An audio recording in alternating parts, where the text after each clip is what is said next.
वजीर खारजہ بلاول بھٹو ने कहा है कि हालिया सैलाब से पाकिस्तान की मईशत को 30 अरब डॉलर से ज़्यादा का नुकसान होने का खदशा है। तफसीलात के मुताबिक वजीर खारजہ بلاول بھٹو ने मौसमियाती तब्दीली पर अक़वाम मुत्तहिदा के फ्रेमवर्क कन्वेंशन की 27वीं इन कैमरा लीडरशिप गोल मेज़ कॉन्फ्रेंस में शिरकत की। गोल मेज़ लीडरशिप कॉन्फ्रेंस अक़वाम मुत्तहिदा की जनरल के 77वीं इजलास के मौके पर न्यूयॉर्क में हुई, जबकि 27वीं इन कैमरा लीडरशिप गोल मेज़ कॉन्फ्रेंस की मेज़बानी अक़वाम मुत्तहिदा और मिस्र ने मुश्तरका तौर पर की। वज़ीर ख़ारजा ने कॉन्फ्रेंस में इस बात पर जोर दिया कि मौसमियाती तब्दीली तमाम अक़वाम और लोगों के लिए एक वजूदी ख़तरा है। उन्होंने कहा कि मौसमियाती तब्दीली के मुज़मरात ज़्यादा वाज़े, मुतवातिर और शदीद होते जा रहे हैं, जैसे पाकिस्तान में हालिया तबाहकुन सैलाबों में ज़ाहिर हुआ है। वज़ीर ख़ारजा बिलावल भुट्टो का कहना था कि आलमी सतह पर ग्रीन हाउस गैसों के अखराज में कम से कम हिस्सा के बावजूद पाकिस्तान कुदरती आफात का शिकार है। उन्होंने कहा कि पाकिस्तान का उन कुदरती आफात के बाइस इंसानी और माशी दोनों तरह का नुकसान हो रहा है।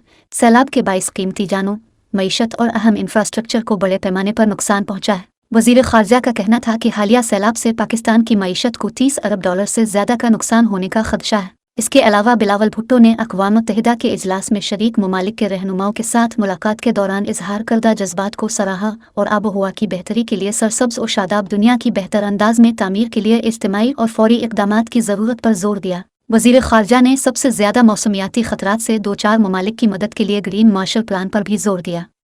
Secretary General, Royal Highnesses, Honourable Foreign Ministers, High Representatives, the United Nations Alliance of Civilization, Assistant Secretary General, the United Nations, Excellencies, dear brothers and sisters, Assalamu alaikum.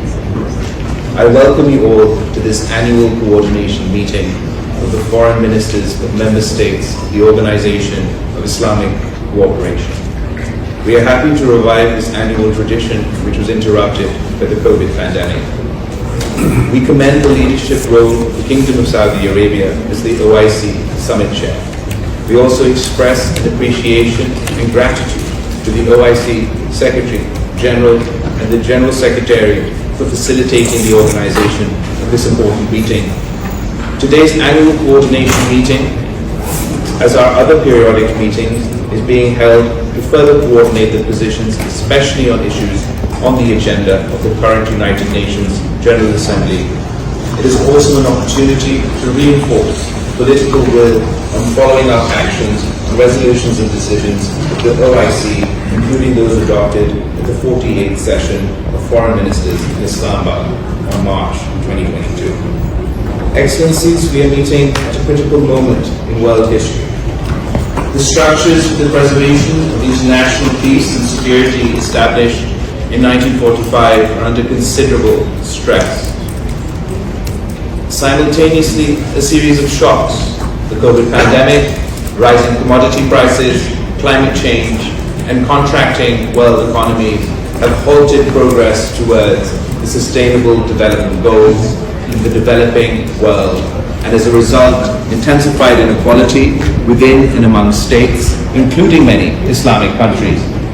The Islamic world must evolve collectively and concentrate responses to the political, economic, climate, and other challenges contracting the world today.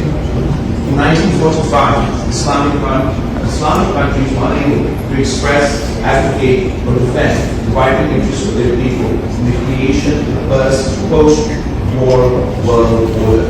Most of us do not participate in the formulation of the UN Charter. As a result, no Islamic nation is a permanent member of the Security Council with veto rights.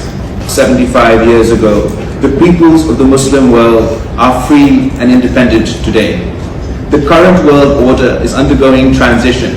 The Islamic countries must carefully respond to these emerging realities and ensure that their vital interests are fully protected.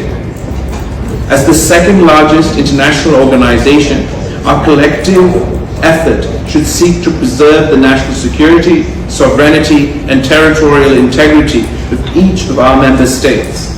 To this end, we must ensure universal and consistent adherence to the principles of peace and justice reflected in the UN and OIC charters. We must promote peace with justice in all disputes and conflicts within or outside the Islamic world. Excellencies, dear brothers and sisters, Palestine is our common cause. We must not forget that the raison d'etre of the OIC was to promote peace and justice for the people of occupied Palestine and to free Al-Quds al-Sharif. We must secure self-determination for our brothers and sisters in Palestine. They must have their own state with pre-1967 borders, with Al-Quds al-Sharif as the capital of a free Palestinian state. This may seem a daunting task today, yet I am convinced that the arc of history and the hand of the Almighty bend towards justice. I am pleased that the Committee of the Six has had in-depth discussions and broken new grounds in dealing with this collective challenge. Pakistan remains steadfast in supporting the Palestinian cause. Kashmir is also our common cause. Jammu and Kashmir and Pakistan are bound irreparably by geography, faith, history and culture. Kashmir is Pakistan and Pakistan is Kashmir. Jammu and Kashmir was forcibly occupied. The Security Council decided that the people of Jammu and Kashmir must be able to exercise their recognized rights to self-determination through the UN-supervised plebiscite. India has resisted from its commitment to implement the resolution of the Security Council and respect the wishes of the people of Jammu and Kashmir. And since August 2019, India has taken unilateral and illegal measures to undermine the internationally recognized disputed status of Jammu and Kashmir. It has increased its military deployment there to 900,000 troops and resorted to a brutal campaign of repression, including extrajudicial and custodial killings of Kashmiris, abduction of 15,000 young Kashmiri boys, many of whom were tortured, incarceration of the entire Kashmiri leadership, and the burning of villages and neighborhoods as collective punishment. This campaign of oppression is turbocharged by the ideology of Hindutva and hatred of Muslims. The organization Genocide Watch has warned of the possibility of genocide in occupied Kashmir. After 3 years, India's campaign of colonial annexation has not succeeded. It will never succeed. With the will of Almighty Allah, the people of Jammu and Kashmir will win their historic struggle for freedom and self-determination. Pakistan will continue to extend full political, diplomatic and moral support to the Kashmiri cause. Pakistan desires peace with India, yet it is evident that unless the Kashmir dispute is resolved, there will be no durable peace between Pakistan and India. We are prepared to resume a sincere dialogue with India for a peaceful resolution of Jammu and Kashmir dispute. However, the onus is on India to create a conducive environment for such a dialogue. It must rescind its unilateral and illegal measures instigated on the 5th of August 2019, halt its human rights violations in occupied Jammu and Kashmir, and halt and reverse the demographic changes in the occupied state. The oppressed people of occupied Jammu and Kashmir now more than ever rely on the OIC and the Muslim world to uphold their just cause for self-determination and freedom from occupied rule. Excellencies, after 40 years, there is a real opportunity to restore durable peace and security in Afghanistan and in the region. Today, there is no civil war. One government controls the entire country. We must build on this progress and prevent those forces who wish to revive conflict, create more refugees, and intensify the threat of terrorism. It was in this spirit that Pakistan, together with Saudi Arabia, convened the 17th extraordinary session of the OIC Foreign Ministers in Islamabad on the 19th of December 2021. Together, we agreed that the OIC can and must play a leading role in supporting the people of Afghanistan. We agreed to establish an OIC humanitarian trust fund, appoint a special envoy of the OIC Secretary General, launched an Afghanistan food security program, and reinforced the OIC's mission in Kabul. We must build on these concrete steps to restore peace and revive economic and social development in Afghanistan. Engagement with Kabul authorities is the only way to address Afghanistan's humanitarian situation. Afghan authorities have more trust in the OIC than any other international organization. I am happy to inform you that an ulama delegation of the OIC visited Kabul and exchanged views with authorities there, to which the Secretary General has also alluded. Excellencies, the Trust Fund must emerge as a credible vehicle to challenge resources not only by the OIC but also by the international community and international organizations.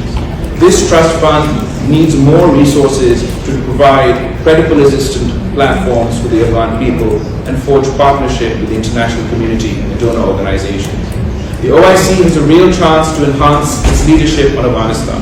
Also, sufficient financial resources were allocated to the Special Envoy on Afghanistan when we met for our 48th ministerial meeting in Islamabad. With our concurrences and Saudi Arabia's support, we have managed to operationalize the Office of the Special Envoy. He has undertaken consultations with all relevant stakeholders and visited regional and other countries. I look forward to receiving his report. While I encourage you all to continue to support the Office of the Special Envoy, it is also time to assess results from the work that the Special Envoy is undertaking. It is our hope and wish that the Special Envoy's efforts should lead to showcasing at least one major program in the near future. Where the OIC is leading efforts to mitigate Afghanistan's grave humanitarian and economic crisis, the OIC countries and Afghanistan's neighbors are also well placed to help Afghan authorities to develop effective strategies to eliminate the terrorist threat from ISIS and other terrorist groups in Afghanistan, including the Taliban Pakistan, ETIM, IMU, and Al-Qaeda.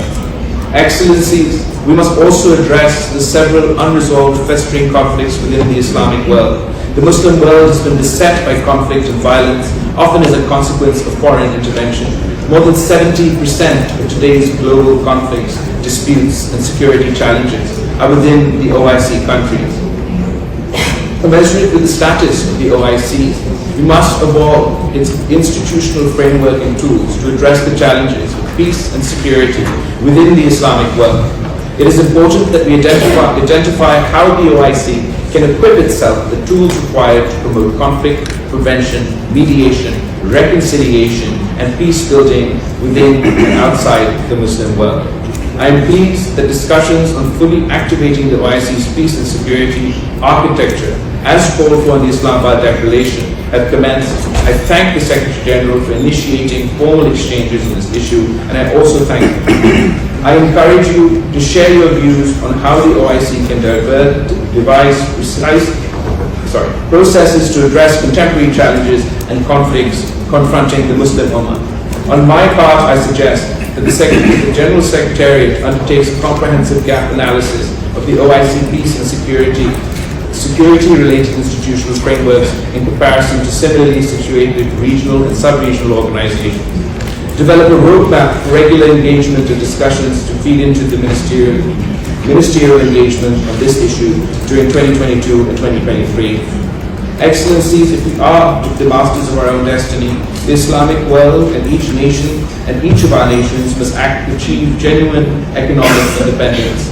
Most of the Muslim countries belong to the global south. Underdevelopment, poverty, and climate change remain a serious threat to future security and stability of our societies.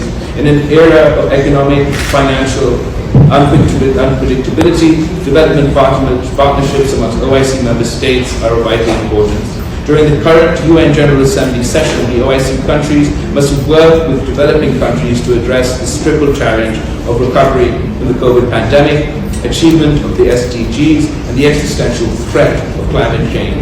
To forge such a partnership, the OIC countries must mobilize international support for a comprehensive recovery and development strategy, including the comprehensive debt relief, expanded concessional finance, and the redistribution of at least half of the unutilized SDRs in developing countries.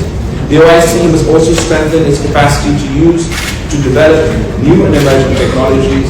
We should synergize the scientific and intellectual pool in the Muslim world and fully utilize the platform of ComStech to achieve the OIC STI Agenda 2026. Excellencies, as a result of catastrophic floods in Pakistan, have so tragically illustrated climate change poses an existential threat to humanity. We are most grateful to all our brothers and sisters in the Islamic world who have responded with generous assistance to help us recover from the unprecedented floods. Pakistan will bounce back stronger and better due to the resilience of our people. Pakistan is impacted by global impacts of climate change despite our rather negligible emissions reduction contribution. Pakistan is today the ground zero of the impact of climate change. It is heartening that one of our OIC members, Egypt, is to host the annual climate talks and will lead the efforts for the next year. Pakistan supports their efforts, and I am confident that COP27 will renew political will and deploy tools to finally mobilize the much-awaited $100 billion plus promise in climate finance.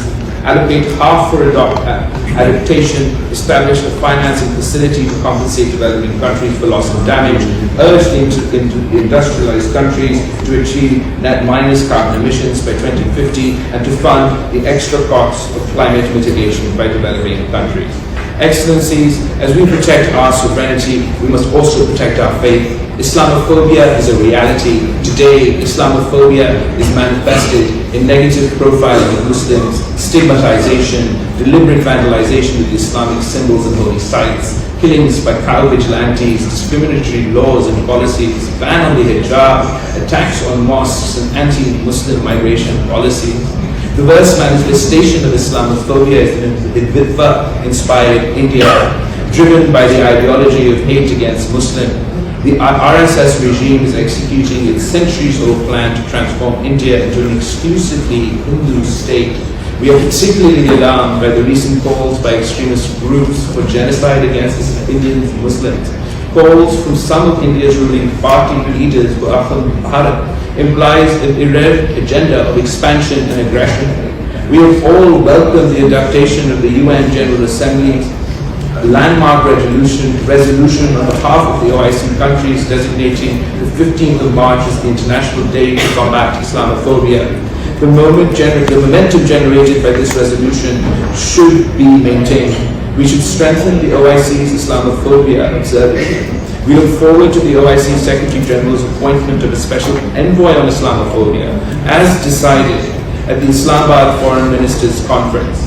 The OIC countries should also urge the UN Secretary General to formulate an action plan in coordination with OIC countries to halt and reverse Islamophobia and convene a special General Assembly meeting on combating Islamophobia.